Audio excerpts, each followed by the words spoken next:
Welcome to the 8th Annual Conference of the UK Research Integrity Office. It's great to have so many of you with us here today, and we really hope you enjoy our event. Our conference this year is different from all the ones we've done before. We've changed it to a virtual event held over 2 days, and those changes are a consequence of the challenging times in which we find ourselves living. The pandemic has affected us all, as well as the immense and very harsh impact on society as a whole. There's been a big impact on the research community, increases in existing pressures and creation of new ones, and huge changes to working practices. And there's also been, alongside those changes, increased discussion of the challenges we face in trying to do the best research that we can. How can we change things for the better? What practices should we retain, and what might we do differently? Today's speakers will explore issues of good research practice in this changing world in which we find ourselves, sharing lessons learned from the past and the present, and looking towards the future. Let's have a quick look at the schedule for day one of the conference.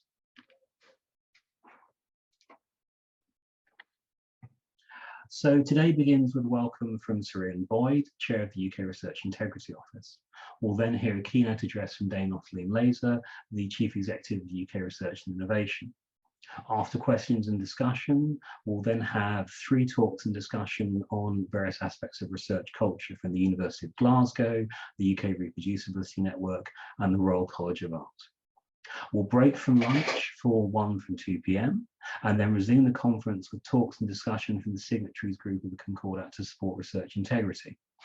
Then we'll hear about the work of the African Research Integrity Network, and we'll finish the day with a presentation on the European Commission funded Virtue Training Programme for Research Integrity. Just as a reminder, the second day of the conference will start tomorrow at 10 with a keynote address from Tracey Brown, the Director of Sense-Bound Science, and to join day 2 of the conference, use the same link as you have used to access the conference today. Now, before I hand over to Ian, we'll just do a few housekeeping announcements. We're using Zoom's webinar platform, and that means that you can see and hear the speakers, but conference attendees have their audio, their video, and their screen sharing functions muted. So we can't see or hear you, so feel free to sit back, sip your tea and coffee, and just enjoy the day. If you need to communicate with us at all, there's the chat stream, and there's a dedicated Q&A button if you want to ask any questions or raise any points with the speakers. We'd love to see your questions, so please do use that Q&A button, and use the Q&A button rather than the chat function. And also in the Q&A button, you can ask questions anonymously if you wish to.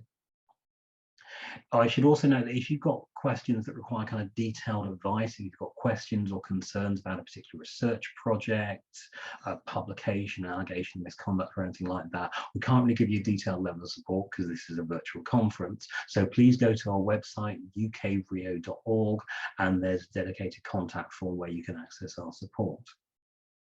The conference is being recorded, and elements of the recording and copies of slides will be made available on our website at a later date.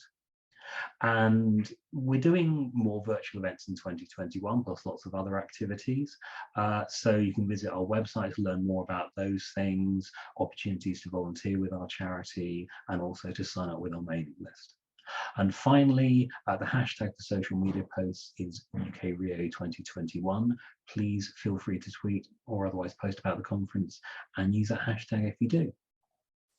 I'll now give a brief introduction to Professor Ian Boyd, who's chaired UKRIO since 2019 and who will welcome you to the conference on behalf of our charity. Ian's a zoologist, environmental and polar scientist, and used to be Chief Scientific Advisor at the Department for Environment, Food and Rural Affairs, DEFRA. He's a Professor of Biology at the University of St Andrews, a Fellow of the Royal Society of Biology and the Royal Society of Edinburgh, and just earlier this month was elected a Fellow of the Royal Society. Ian, thank you so much for joining us today. I will just start your slides running.